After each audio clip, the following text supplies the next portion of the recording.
Hey folks, back with another video. Let's dive into what stories got my attention today.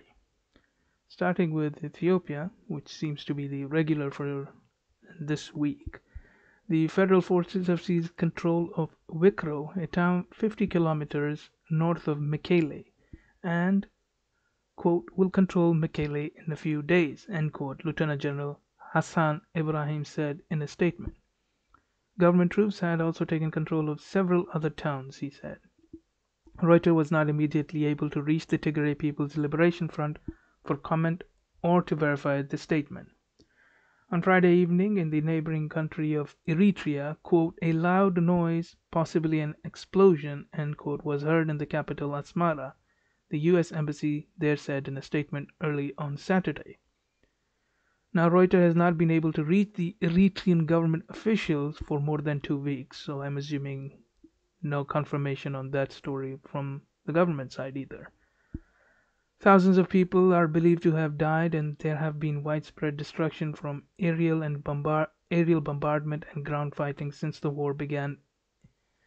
Around 43,000 refugees have fled to Sudan. Prime Minister Abiy Ahmed accuses Tigrayan leaders of starting the war by attacking federal troops at a base in Tigray on November 4th. The TPLF says the attack was a preemptive strike. On Friday, a letter was sent to embassies in Addis Ababa warning defense attaches that they risked expulsion if they were in contact with unnamed enemies of Ethiopia.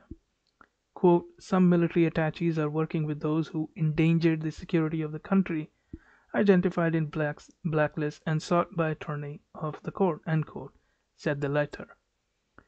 The letter was stamped by Brigadier General Bolte Tadesse of the Defense Foreign Relations Directorate on the copy of shown to Reuters.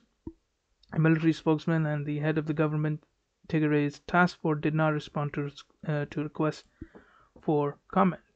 Belen Seom, a spokeswoman for the Prime Minister's office, said she could not address the question about the letter, including whether it was referring to the TPLF, without seeing the original document. Abiy pledged to unite Ethiopians and introduce freedoms after years of state repression that filled jails with tens of thousands of political prisoners.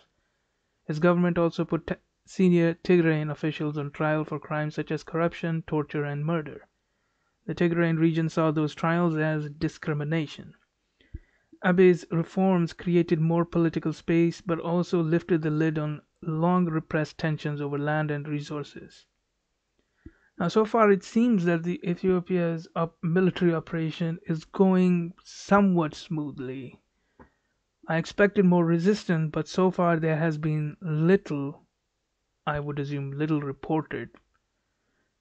However, nothing is over until it is over, so I will continue to keep an eye on the Ethiopian situation in the coming weeks. Moving on to Iran, a top Iranian scientist was assassinated near Tehran in an ambush on Friday, Iranian state media first reported. Now, Israel has previously alleged the scientist Mohsen Fakhrizadeh headed an Iranian military nuclear program. In a statement, Iranian Foreign Minister Javed Zarif condemned the attack and said there are quote unquote serious indications of an Israeli role in the assassination. The New York Times cited three anonymous officials who said Israel was behind Fakhrizadeh's assassination. Fakhrizadeh headed Iran's Ahmad project, a nuclear program the US and Israel claimed was a military operation. According to the International Atomic Energy Agency and US intelligence, the Ahmad project was halted in 2003. Israel is believed to be responsible for a series of assassinations of Iranian scientists that mainly took place between 2010 and 2012. While Israel has not officially acknowledged its role, Israeli officials have hinted that they were behind the killing. So far, Israeli officials have not commented on Fakhrizadeh's death. The killing comes at a time of heightened tensions in the region. Earlier this month, reports said President Trump reviewed options to strike an Iranian nuclear site.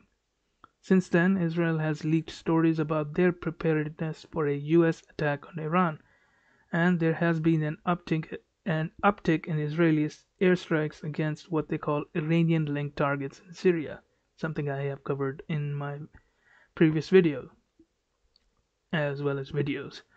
For their part, Iran is urging its allies in the region to exercise caution, hoping to avoid a military confrontation with the US before Trump is out of office, which it seems highly likely. Both the Israelis and the Trump administration are hoping to sabotage a future Biden administration's effort to rejoin the 2015 nuclear deal known as the Joint Comprehensive Plan of Action (JCPOA). Now, in the case of Middle East, every government has their fair share of the blame in the current enmities between the Muslim states and Israel. But in the case of Iran, Israel has for decades, I believe since the 80s, has accused Iran of making a nuclear bomb. But for whatever reason, they seem to be always 6 months to 3 years away from making a bomb. It seems like the Iranian government has basically halted their project, as per the repeated claim of Israeli intelligence that they are just months or years away from making a bomb. Moving on a little bit towards the west to Iraq, 4 people were shot dead and dozens of others wounded in southern Iraq on Friday in clashes between anti-government protesters and supporters of the influential Shia cleric Muqtada as-Sadr. Tens of thousands of Sadr supporters hit the streets of Baghdad and the southern city of Nasiriyah in a show of forces as preparations ramp up for June parliamentary elections. On Friday, followers of the cleric attacked a tent camp of anti-government protesters in Nasiriyah's Haboubi Square, said Muhammad al-Khayat, a leader of the anti-government movement. Medical sources told the news agency that 4 people died and at least 51 people were wounded, 9 of whom suffered bullet wounds. Quote, the security forces clearly failed to prevent armed gangs from storming Haboubi Square, end quote. Asad al-Nasri, an ex-Sadrist based in Nasiriyah, said in a tweet. Current Prime Minister Mustafa al-Kazmi has called for early polls in June of 2021, almost a year ahead of schedule, to fulfill a key demand of last year's protest movement, which also included Sadr supporters. In May 2018, Sadrists won 54 of the parliament's 329 seats, granting the cleric the biggest single bloc. Now, Sadr is aiming for a majority in parliament. Good luck with that. In a sermon read out by the cleric's representative, Sadr, who is rarely seen in public, called for a quote-unquote Sadrist majority in the country's legislature. Quote, there is a protest against the corrupt oppressors who have driven Iraq to the brink of bankruptcy, to the brink of the abyss, end quote, said Talal as-Saadi, a cleric who was among those protesting on Friday. Now, if these kinds of clashes between various groups in Iraq continue, I expect that much blood will flow before the election even happens. And in that case, only God knows what comes next. Moving on into India, the thousands of farmers in and around the Indian capital on Saturday pressed on with their protest against the agricultural legislation they said could devastate crop prices while the government sought talks with their leaders.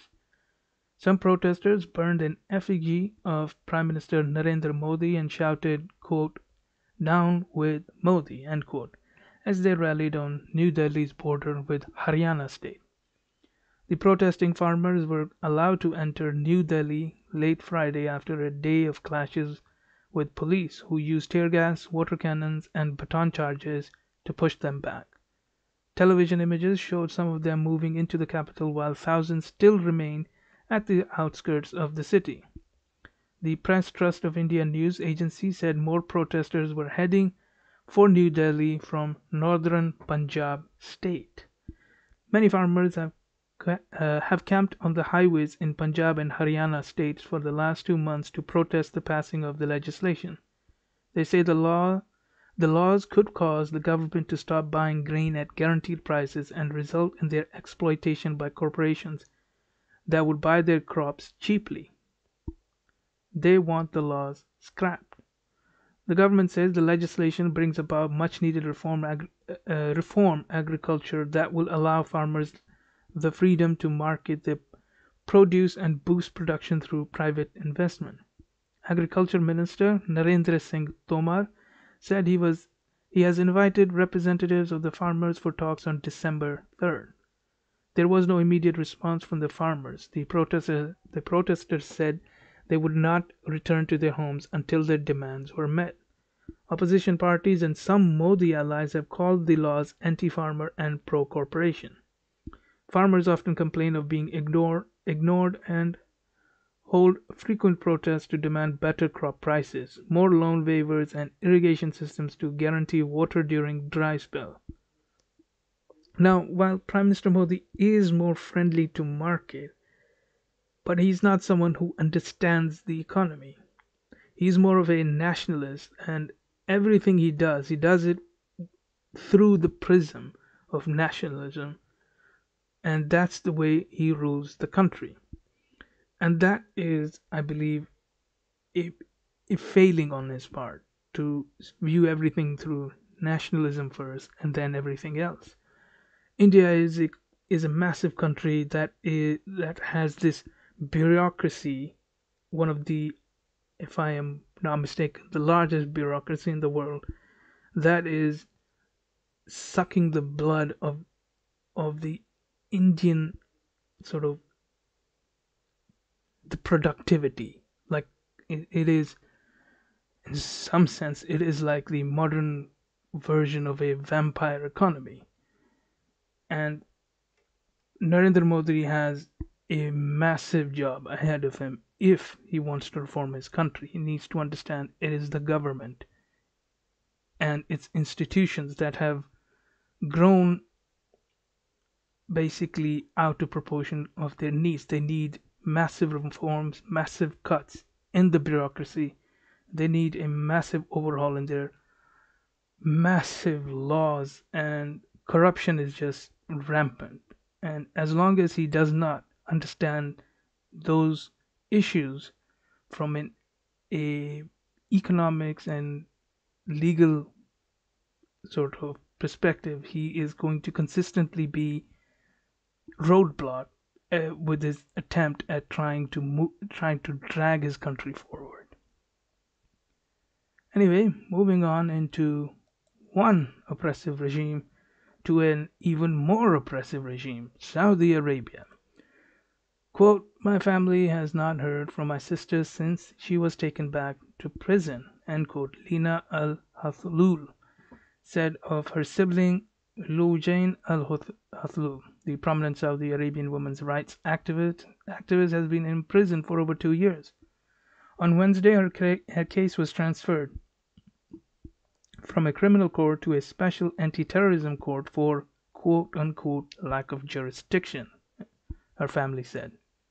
Quote, now she is facing her trial at a far more secretive court, end quote, her sister explained to DW on Friday.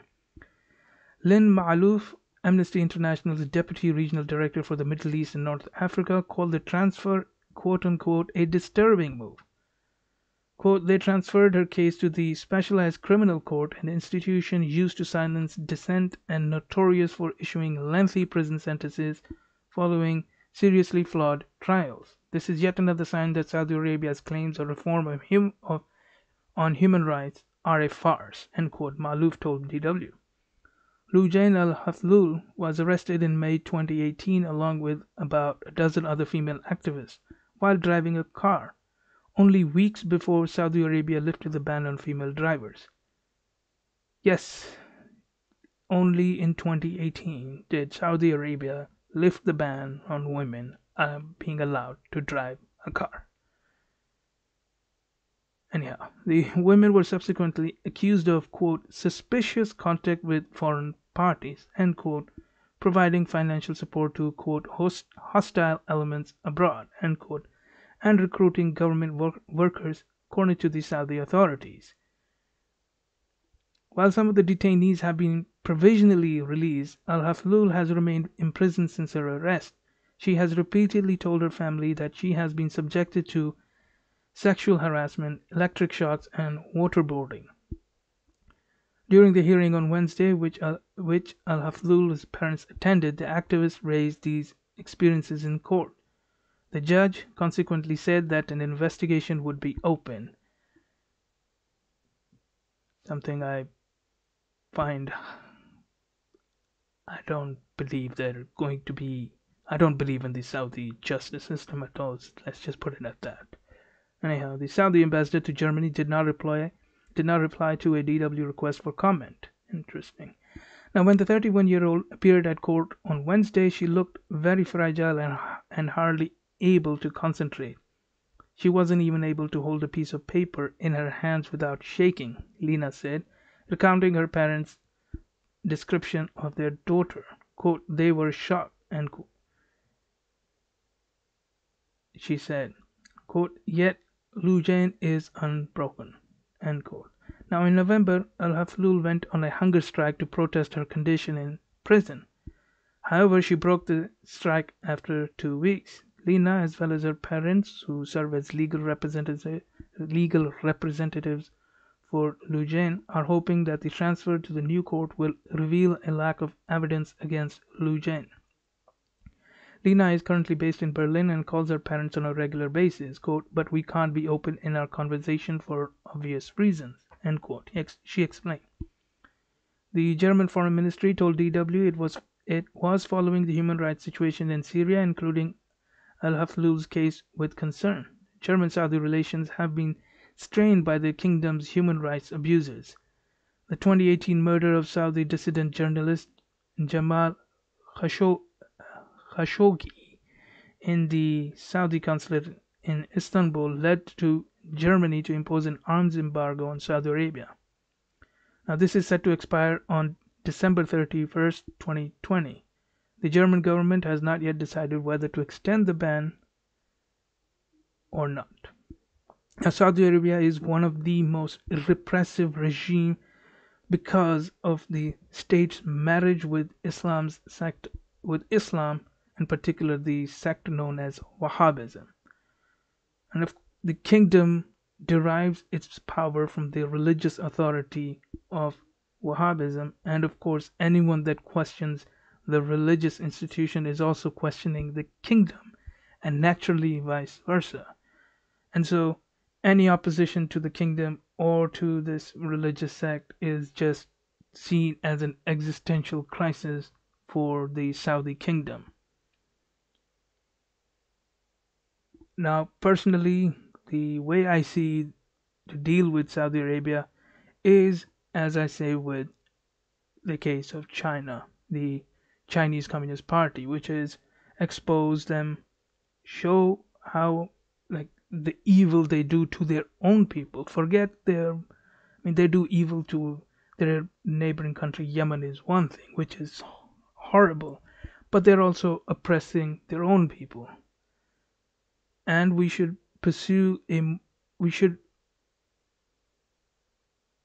not only expose that, but we should also use our influence in the West to make Saudi Arabia allow criticism of its state.